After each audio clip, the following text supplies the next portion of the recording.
Assalamualaikum warahmatullahi wabarakatuh. Semangat pagi, pagi, pagi, pagi. Luar biasa, tetap semangat. Allahu Akbar. Bagaimana kabar anak-anak hari ini? Semoga tetap baik, sehat, sukses. Alhamdulillah. Bertemu lagi dengan Pak Bambang dalam materi pendidikan agama Islam dan budi pekerti. Apakah kalian sudah siap untuk belajar?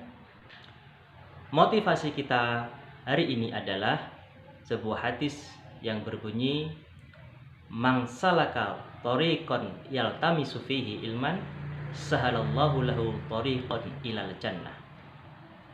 Hadis tersebut artinya, barang siapa yang menempuh jalan untuk menuntut ilmu atau belajar, maka Allah mudahkan jalannya menuju surga. Hadis riwayat Muslim. Anak-anakku yang dirahmati Allah, coba kalian perhatikan gambar berikut ini. Hari ini kita akan belajar mata pelajaran pendidikan agama Islam dan budi pekerti kelas 4 semester yang kedua, pelajaran yang ke-10 dengan tema Kisah Keteladanan Wali Songo. Selanjutnya, silahkan kalian lihat dengan seksama pemaparan materi berikut ini. Anak-anakku yang soleh dan solihah, perhatikan lagi gambar berikut ini. Anak-anak tahu gambar apakah ini? Apa yang kalian ketahui tentang Wali Songo? Siapakah mereka? Apa saja keteladanan mereka? Kompetensi dasar yang akan kita capai dalam pembelajaran hari ini adalah berikut. Kemudian tujuan pembelajaran adalah sebagai berikut. Anak-anakku yang soleh dan solihah, hari ini kita akan mempelajari dua sub materi. Yang pertama adalah pengertian wali Allah, dan yang kedua adalah sikap keteladanan Wali Songo. Al-Quran menjelaskan bahwa wali Allah adalah orang yang beriman dan bertakwa. Allah Subhanahu wa Ta'ala berfirman dalam Quran surah Yunus ayat 62 sampai 63 yang berbunyi, A'udzu billahi minasyaitonir rajim. Ala inna awliya Allah khawfun 'alaihim wa lahum yahzanun. Alladzina amanu wa kanu yattaqun. Yang artinya, ingatlah wali-wali Allah itu tidak ada rasa takut pada mereka dan mereka tidak bersedih hati, yaitu orang-orang yang beriman dan senantiasa bertakwa. Wali Songo adalah 9 orang tokoh yang berperan besar dalam penyebaran agama Islam di Indonesia, terutama di Pulau Jawa. Nama mereka tercatat dalam sejarah bangsa Indonesia, khususnya yang beragama Islam. Berikut ini adalah beberapa tokoh Wali Songo. Yang pertama adalah Sunan Gresik. Sunan Gresik nama aslinya Maulana Malik Ibrahim. Beliau adalah putra Syekh Jumadil Kubro. Makam Sunan Gresik ada di daerah Gapura, Gresik, Jawa Timur. Beliau berdakwah dengan memenuhi kebutuhan hidup masyarakat, yakni dengan membuka toko dan memberikan pengobatan serta mengobati berbagai macam penyakit atas pertolongan Allah. Contoh moral yang menonjol dari kisah Maulana Malik Ibrahim adalah kepedulian sosial. Selanjutnya, yang nomor 2 adalah Sunan Ampel. Nama asli Sunan Ampel adalah Raden Rahmat. Beliau putra Ibrahim Asmara Kandi dan Dewi Condrowulan. Sunan Ampel mengajarkan falsafah moh limo, yang artinya tidak melakukan perbuatan-perbuatan yang tercela.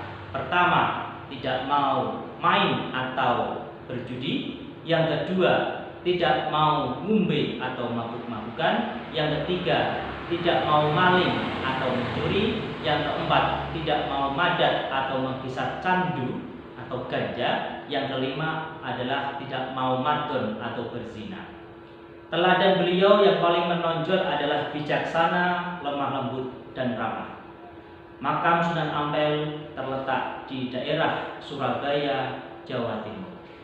Selanjutnya yang ketiga adalah Sunan Giri. Beliau bernama asli Raden Paku atau Joko Samudro.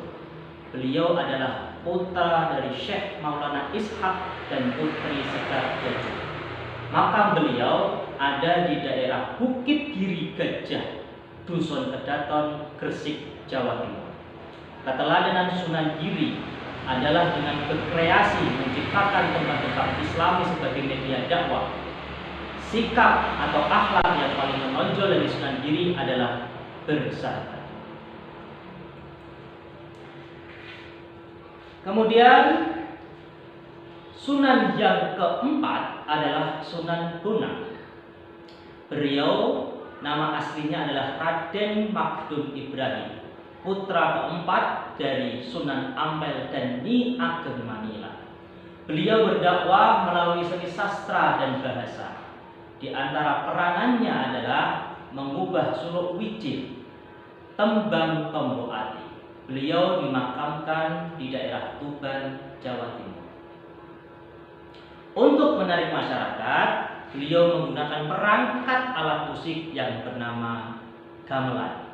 Keteladanan yang paling menonjol dari Sunan Bonang adalah ulet dan tangguh. Yang kelima adalah Sunan Kalijaga. Beliau bernama asli Raden Said, lahir di Tuban, putra dari Raden Sahur Tumenggung Wilotikto, Bupati Tuban pada saat itu. Kelebihannya adalah cerdas, terampil, pemberani, berjiwa besar, dan memiliki kepedulian yang besar terhadap sesama. Metode dakwah Sunan Kalijaga adalah dengan kesenian wayang, kemudian dengan gamelan, mengubah lagu lir-ilir dan gundul-gundul pacul. Beliau dimakamkan di daerah Kadilangu, Demak, Jawa Tengah. Keteladanan beliau adalah kreatif dalam berdakwah dan menyatu dengan masyarakat sekitar. Kemudian Sunan yang keenam adalah Sunan Muria. Beliau adalah putra dari Kanjeng Sunan Kalijaga. Nama asli beliau adalah Raden Umar Said. Beliau dimakamkan di puncak bukit lereng Gunung Muria, Kecamatan Colo, Kudus, Jawa Tengah. Gaya dakwahnya tidak berbeda jauh dengan ayah beliau, tetapi lebih suka tinggal di daerah yang terpencil. Karya beliau adalah tembang Sinong dan Kinang. Keteladanan yang paling menonjol dari Kanjeng Sunan Muria adalah cara yang berdakwah dengan lemah lembut dan rendah hati. Kita lanjutkan. Sunan atau Wali Songo yang ketujuh adalah Sunan Derajat. Nama asli beliau adalah Raden Qasim. Beliau merupakan putra bungsu Sunan Ampel dan Nyi Ageng Manila, adik Sunan Bonang. Makamnya ada di daerah Derajat, Kecamatan Paciran, Kabupaten Lamongan, Jawa Timur. Sunan Derajat berdakwah melalui kesenian. Tembang mocopat pangkur disebut sebagai ciptaannya. Keteladanan beliau yang paling menonjol adalah kedermawanan, kerja keras, dan peningkatan kemakmuran masyarakat demi pengamalan ajaran agama Islam. Kita lanjutkan. Tokoh Wali Songo yang ke-8 adalah Sunan Gunung Jati. Beliau nama aslinya adalah Raden Syarif Hidayatullah. Sunan Gunung Jati merupakan putra dari pasangan Syarif Abdullah dan Nyai Rara Santang. Strategi dakwah beliau adalah dengan memperkuat posisi politik sekaligus memperluas hubungan dengan tokoh yang berpengaruh di daerah Cirebon, Banten, dan Demak. Keteladanan yang paling menonjol dari Sunan Gunung Jati adalah kerjasama. Tokoh Wali Songo yang terakhir adalah Sunan Kudus. Beliau bernama asli Raden Ja'far Shotih. Sunan Kudus adalah putra Raden Usman Haji atau Sunan Ngudung dengan Nyai Anom Manyuran. Ia belajar dengan ayahnya, dengan Sunan Ampel dan Sunan Gunung Jati. Sunan Kudus diberi gelar Waliyul Ilmi atau penguasa ilmu yang meliputi ilmu tauhid, fikih, hadis, dan sastra. Sunan Kudus juga tahu ilmu taktik dalam berperang. Peninggalannya yang hingga kini berdiri kokoh adalah masjid yang berada di daerah Menara Kudus, Jawa Tengah. Keteladanan beliau adalah toleransi dan menghargai perbedaan. Anak-anakku yang dirahmati Allah, alhamdulillah kita sampai kepada penghujung materi hari ini, bahwa kita sudah mempelajari kisah keteladanan Wali Songo. Untuk mengasah kemampuan kalian bisa mengerjakan latihan soal-soal berikut ini.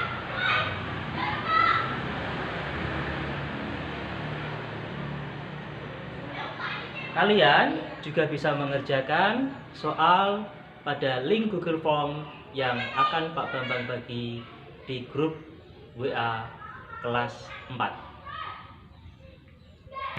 Sebelum menutup pertemuan kita hari ini, marilah kita bersama-sama menyanyikan lagu syukur sebagai bukti bahwa kita senantiasa bersyukur atas rahmat dan pemberian dari Allah Subhanahu wa Ta'ala.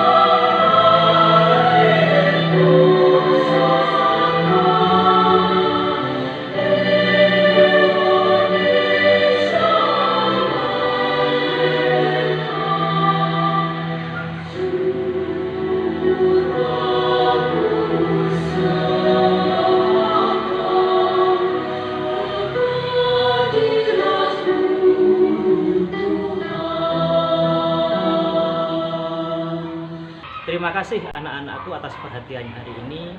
Semoga kita dapat mengambil hikmah dari sikap keteladanan Wali Songo yang sudah kita pelajari hari ini. Dari Pak Bambang, mohon maaf apabila ada khilaf. Kita akhiri. Subhanakallahumma wa bihamdika asyhadu an la ilaha illa anta astaghfiruka wa atubu ilaik. Assalamualaikum warahmatullahi wabarakatuh.